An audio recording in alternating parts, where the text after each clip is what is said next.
আর রান্না করছে এখন কলার গাত্রা বা ভেল্লা যেটাই বলেন সেটা দিয়ে মোষের ডাল। এটা খুব টেস্ট।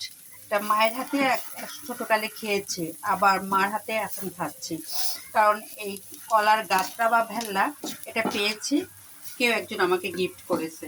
কারণ আমার খুব পছন্দ, অনেক বছর পাইনি, সেটা আর কি উনি আমার জন্য পাঠিয়ে দিয়েছে অনেক দূর থেকে।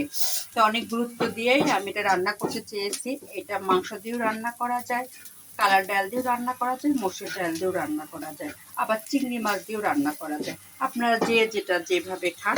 তবে আমি আজকে রান্না করছি এই কলার গাত্রা বা ভেল্লা মসুর ডাল দিয়ে। এই দেখুন আমার সেইগুলা সব ভাজি করার জন্য যা করার সব মা করছে। আর তার সাথে এটা আগেই আমি একটু মশলা টশলা দিয়ে কষাই দিয়েছি। দিয়ে দিব মা? এই কলার নাড়ো তুমি। এই কলার গাত্রা বা ভেল্লা খুব টেস্ট। এটা অনেক দেশেই খায় না, বা অনেক দেশে যারা খায় তারা বুঝবে। কারণ কলার গাছালা কলা কাটার পরে কলার ভিতরে আঁশ বা শ্বাস জাতীয় একটা সাদা অংশ থাকে, এটাকে আমরা বলি ভেল্লা বা কলার গাত্রা। সেটাই আমি নিয়ে আসছি।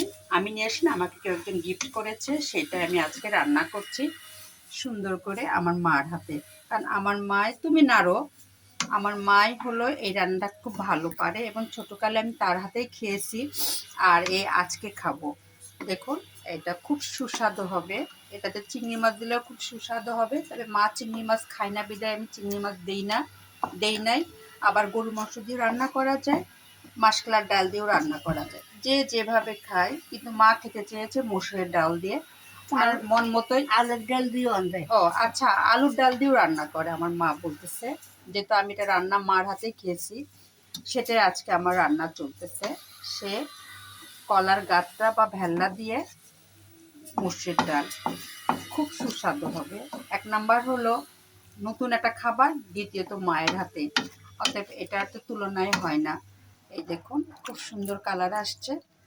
এটা সম্পূর্ণ মাই করেছে। কালকে মা হলো এটা রেডি করে রাখছিল, আজকে আমি সব রেডি করে দিয়েছি, উনি শুধু বসায় দিয়েছে। কারণ ওনাকে আমি অন্য ঝামেলায় দিই না, আমি শুধু সিস্টেম করে রাখি, উনি একটু শুধু ওনার নিয়মে রান্না করে, এইটুকুই। এই দেখুন এটা হলো কলার ভেল্লা বা গাত্রা। এটা আমাদের দিনাজপুরে বলে গাত্রা, আর পাবনাতে বলে ভেল্লা। যেহেতু আমি দুই এলাকায় থাকছি, দুই ডিস্ট্রিক্টে থাকছি, এই জন্য এটা আমি জানি। এই দেখুন খুব সুন্দর এবং সুস্বাদু খাবার হবে। এটা হলো আমার মায়ের হাতে নতুন খাবার খাবো অনেক বছর পর। এখানেই রাখলাম, আল্লাহ হাফেজ। তুমি নাড়ো।